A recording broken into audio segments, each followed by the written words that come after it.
네, 오늘 말씀드릴 주제는요, 디지털 오디오의 전송 규격에 대해서 말씀을 드릴 건데요. 디지털 오디오의 전송 규격은 지금 현재 프로용 장비에서는 AS3라는 규격이 거의 천하통일을 하고 있고, 단지 여기서 75옴 동축으로 보내느냐, 115옴 밸런스로 보내느냐, 아니면 커넥터를 뭐를 쓰느냐, 케이블을 어떤 거를 쓰느냐에 따른 차이만 좀 있거든요. 그러니까 AS3에 대한 규격에 대한 설명이라고 생각하고 들으시면 되고요. 거기에 덧붙여서 프로용은 이런데, 민수용 디지털 오디오 인터페이스 규격은 SPDIF라고 우리가 하는 규격을 가장 많이 사용하죠. 그것과는 또 어떻게 다른지 좀 설명을 드려보도록 하겠습니다. 먼저 우리가 현재 프로페셔널 오디오에서 가장 많이 사용하는 규격인 AS3는요, 사실은 요즘에는 AS3라고 많이 하지만 전에는 처음에 나왔을 때는 AS2BU라고 많이 불리웠고요. 그 다음에는 이 AS의 세부적인 규격으로 AS3의 세부적인 규격으로 ASID라는 게 있고, 그 다음에 민수용으로 쓰는 SPDIF라는 규격이 있죠. 그리고 그러면 이 세 개 규격의 차이는 무엇이냐? AS2BU, AS3는 115옴 밸런스 전송을 기본으로 하고요. 그 다음에 ASID는 75옴 전송을 기본으로 하고 75옴이니까 당연히 75 동축 케이블을 사용한다라고 연상이 되시겠죠? 75 동축 케이블이니까 언밸런스 전송을 하고요. 그 다음에 SPDIF는 가정용 단자니까 우리가 RCA 단자를 보통 사용하죠. 그러면 위키피디아에서는 어떻게 설명하고 있는지 간단하게 한번 살펴볼까요? AS2BU라고도 알려져 있는 AS3라는 규격은 프로페셔널 오디오 디바이스 간의 디지털 오디오를 익스체인지 하기 위한 스탠다드이다. AS3는 PCM 오디오의 2채널을 전송할 수 있다. 이렇게 되어 있죠. 그 다음에 여기서는 밸런스 라인도 쓸 수 있고 언밸런스드 라인을 쓸 수 있고 또는 옵티컬 파이버 광 케이블을 쓸 수도 있다. 이렇게 되어 있죠. 그러면 이것들 간에 좀 더 세부적으로 어떻게 다른지 나온 게 이 표인데요. 근데 이 자료도 제가 구글에서 전에 다운받아 놨던 자료고요. 여기에 보면 이 표에 자세하게 어떻게 다른지 상세하게 나와 있으니까 이 표를 보고 설명을 드리도록 하겠습니다. 그래서 그 그림을 제가 캡처해 온 게 요거죠.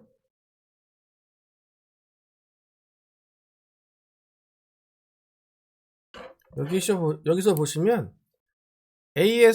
같은 AS3지만 커넥터를 다르게 쓰는 게 있습니다. 우리는 보통 XLR 커넥터, 밸런서 전송을 위한 XLR 커넥터를 많이 쓰는 거를 보셨을 텐데, 여기 카테고리 7 커넥터 이름은 아니죠. 이게 사실은 그 UTP 케이블, 우리가 이더넷 통신을 하기 위한 UTP 케이블의 등급을 나타내는 건데, 카테고리 5 케이블을 쓰려면 RJ45라는 커넥터를 우리가 보통 쓰죠. 이렇게 생긴 거. 우리가 랜선에 쓰는 커넥터 있지 않습니까? 요게 RJ45 커넥터고, 요거는 UTP 케이블을 사용할 때 쓰는 커넥터고요. 그 UTP 케이블의 사용 등급 중에 하나가 이제 카테고리 5죠. 그 다음에 요 녀석들은 이렇게 밸런스 전송을 기본으로 하고 있습니다. 그 다음에 이제 ASID 많이 보셨겠죠? 예. ASID는 언밸런스 전송을 하고요. BNC 단자를 이용해서 75옴 매칭 임피던스를 기본으로 입출력을 하고요. 그 다음에 SPDIF, 민수용에서 사용하는 SPDIF는 언밸런스 전송을 하고 RCA 단자를 사용하며 역시 매칭 임피던스는 75옴을 가지고 있습니다. 매칭 임피던스가 75옴이라는 얘기는 보내는 송신 쪽 장비의 출력 임피던스도 75옴이고 수신 측 받는 RX 장비도 75옴이라는 얘기고, 이 AS3의 밸런스 전송을 할 때는 115옴으로 주고받는 거죠. 그 다음에 AS3의 아웃풋 레벨은 2V에서 7V, 굉장히 허용하는 범위가 넓죠. 그래서 사실은 여기에 좀 빠져 있는데 티피컬 4V 정도를 보통 많이 사용합니다. 그 다음에 ASID는 1V, 그 다음에 SPDIF는 0.5V로 되어 있고요. 그 다음에 맥시멈 아웃풋은 7V, 그러니까 7V 이상 돼버리면 장비에서 인식을 못할 수도 있다, 이렇게 아시면 됩니다. ASID는 1.2V, 그러니까 이게 맥스 아웃풋이 장비에서 인식할 수 있는 최대 레벨이라고, 인식 가능한 최대 레벨이라고 생각하시면 됩니다. SPDIF는 0.6V, 그 다음에 맥스 커런트는 64mA. 이건 어떻게 나왔을까요? 이거는 간단하죠. RX 장비가 AS3 밸런스드 XLR 커넥터로 우리가 수신을 한다면 그 장비의 입력 임피던스는 115옴이겠죠? 그런데 맥시멈 7V까지 받아들일 수 있다라고 하니까 여기서 전류는 I는 R분의 V니까 115옴 대 7을 하면 0.0636 정도 나오거든요. 그러니까 대략 0.064A고 이거는 64mA죠. 단순히 그냥 이렇게 계산한 거예요. 그래서 RX 장비의 입력 단에는 요로 이렇게 항상 64mA까지 전류가 흐를 수 있다, 요런 뜻입니다. 그 다음에 미니멈 인풋, 그러니까 인식 가능한 최저 레벨이죠. 인식 가능한 최저 레벨 0.2V, 그 다음에 ASID는 0.3V, 민수용 장비는 SPDIF, 그 다음에 AS3는 XLR 커넥터를 이용해서 115옴 전송을 할 때는 우리가 STP 케이블, 그러니까 실드 케이블을 써야 한다는 뜻이고요. 그 다음에 RJ45 커넥터를 사용해서 보여드렸죠. RJ45 요거. 저도 요 커넥터를 사용해서 인풋을 받는 장비는 저도 실제적으로 딱 한 번밖에 본 적이 없긴 합니다.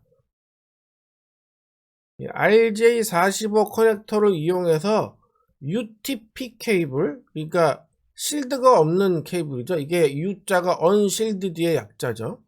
UTP 케이블을 사용할 때는 카테고리 5 이상 등급을 사용해라, 이런 뜻이고요.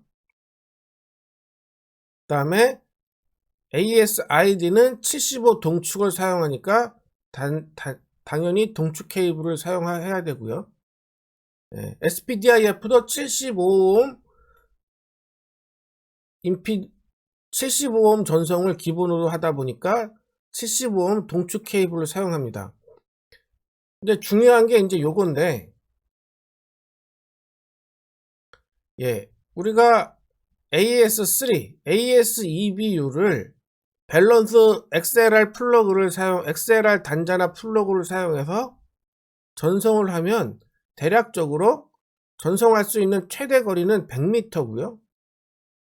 그래서 이것을 보완하기 위해서 모든 규격은 똑같은데 전송 거리만을 좀 늘리기 위해서 전송 거리가 가장 긴 거는 뭐니 해도 이더넷 통신에서 사용하는 UTP 케이블과 RJ45 커넥터를 이용하는 방식이 가장 멀리 간다는 거는 뭐 여러분들 상식적으로 알고 계시죠? 그래서 카테고리 5 케이블과 RJ45 커넥터를 이용해서 전송거리를 400m까지 늘린 게 요 AES3죠. 그래서 그게 아마 여기에 보시면은, 아이고 이게 좀 가려졌는데,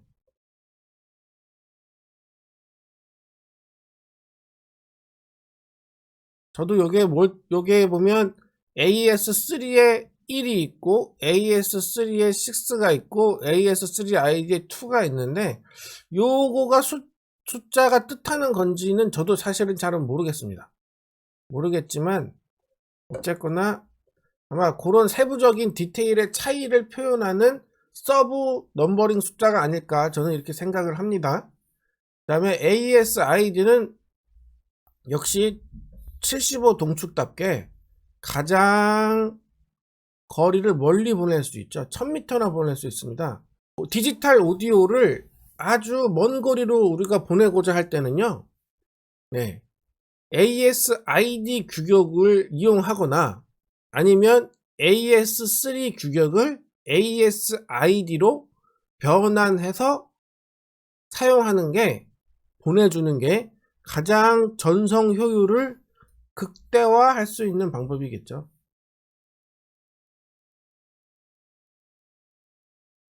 그 다음에 민수용 장비는 뭐 멀리 갈 필요는 없겠죠. 10m 라고 이렇게 규격을 정하고 있고요. 요게 이제 아까 제가 설명드렸던 표고, 근데 여기서 하나 더 말씀드려보고자 하는 건, 이 녀석들은 서로 간에 쉽게 우리가 변환이 가능하거든요. 이 변환할 때 뭐 한 가지 알아두셔야 할 게, 꼭 아셔야 되려나? 하여튼 알아두시면 좋은 게 여기에 지금 나오는데요. 이거를 번역을 해서 한번 볼까요? AES3하고 SPDIF 간의 오디오 데이터는 동일하다. 그렇지만 하위 코드, 서브 코드가 다르다. 75 동축으로 변환된 AES3는 SPDIF랑 똑같지 않고, 완벽하게 똑같은 건 아니고, 또 SPDIF를 밸런스 XLR로 변환시키면 AES3하고 똑같냐? 똑같지 않다. 이유는 하위 코드가 다르다. 그치만 75 동축의 AES3ID는 75옴 SPDIF하고는 동일하다. 그래서 얘네들 사이에는 서로 작동할 수도 있고 작동 안 할 수도 있고 그렇습니다. 그렇지만 여전히 그들은 네이티브 형식으로는 똑같다. 단지 전송 매체만 변경되었을 뿐인데, SPDIF를 AES3로 변환해서 전송하는 방법은 더 인식이 잘 될 수 있고, AES3에서 SPDIF로 변환해서 전송하는 경우에는 유효하다고, 그러니까 인식이 잘 안 될 수도 있다, 이런 뜻이죠. 그래서 이거 간에 서로 작동이 잘 되는지 안 되는지의 여부는 장비에 따라서 응용 프로그램에서 다르다, 이렇게 되어 있습니다. 그런데 제 경험을 말씀드리면요,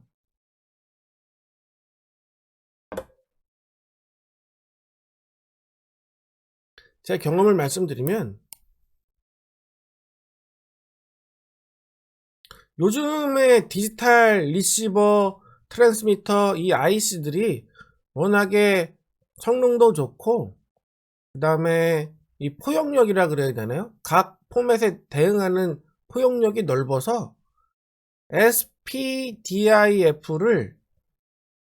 AES3 BNC 타입으로 됐던 75 동축이든 XLR 115음이든 변환을 해서 프로용 장비에 입력을 했을 경우에 인식이 안 되는 경우는 전혀 없었어요. 저 같은 경우에는 그렇습니다. 아까 여기에도 이렇게 SPDIF에서 AES로 변환하는 경우에는 확률적으로 더 인식될 확률이 높다 그랬죠? 거의 된다고 보시면 됩니다. 저는 안 되는 경우를 느껴본 적은 없고요. 또 거꾸로 제가 AES XLR 115ohm을 변환해서 75 동축 RCA로 변환해서 민수용 장비에 SPDIF 입력에 넣었을 때 안 되는 경우도 사실은 저도 본 적이 없어요. 근데 이런 경우는 제가 여러 번 해보진 않았습니다. 여러 번 해보진 않았어요. 여러 번 해보진 않고 한 서너 번 정도 해본 것 같은데 아무런 문제 없이 인식이 잘 됐습니다. 이런 경우는 제가 되게 여러 번 해봤거든요. 여러 번 해봤는데 안 되는 경우가 없었고요. 그러니까 SPDIF를 AES로 변환해서 입력을 하면 거의 다 된다 이렇게 생각하시면 되고요. 뭐 안 될 수도 있다 이렇게 알아두시면은 뭐 되겠죠. 아 참 요 그림 설명 안 드렸네. 요 그림은 RJ45 커넥터를 사용한 카테고리 5 등급 이상의 케이블을 사용해서 AS3 규격을 XLR 밸런스 115ohm으로 바꿔주는 그러한 어댑터 사진이죠. 이런 것도 있다라는 걸 보여드리고 싶었고요. 그 다음에 마지막으로요. AES EBU 이게 어디서 나온 용어냐면 아메리칸 엔지니어링 소사이어티고요. EBU는 유러피언 브로드캐스팅 유니언의 약자입니다. 그 다음에 SPDIF는 소니 필립스 디지털 인터페이스의 약자죠. 그런데 이제 AS EBU라고 옛날에는 거의 AS EBU라고 했는데 이게 세월이 갈수록 AS3라고 많이들 얘기가 부르는 게 더 많아지고 있고요. SPDIF도 이렇게 표기하는 형식에 따라서 슬래시를 넣는 경우가 있고요. 그 다음에 빼는 경우가 있고요.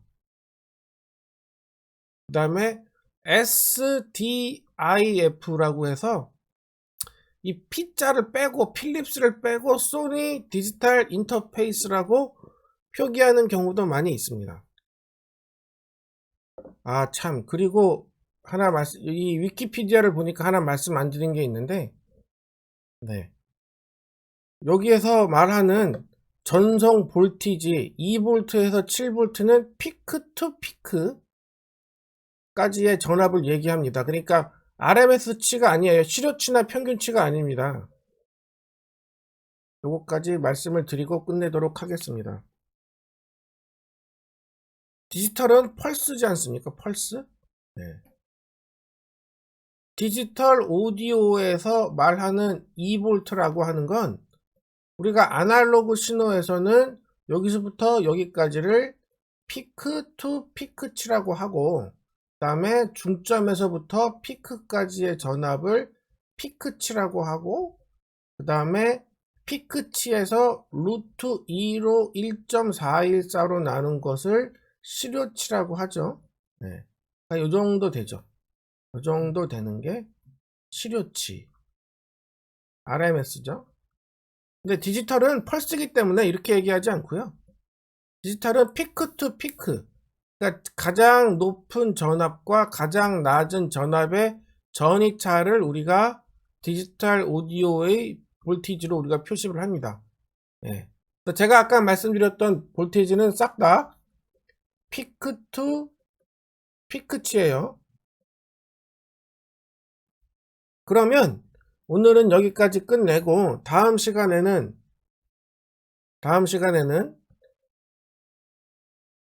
AES3의 XLR과 그 다음에 AES-ID의 BNC 그 다음에 SPDIF의 RCA 간의 어떻게 상호 변환을 하는지 이 변환하는 방법에 대해서 설명을 드리도록 하겠습니다. 감사합니다.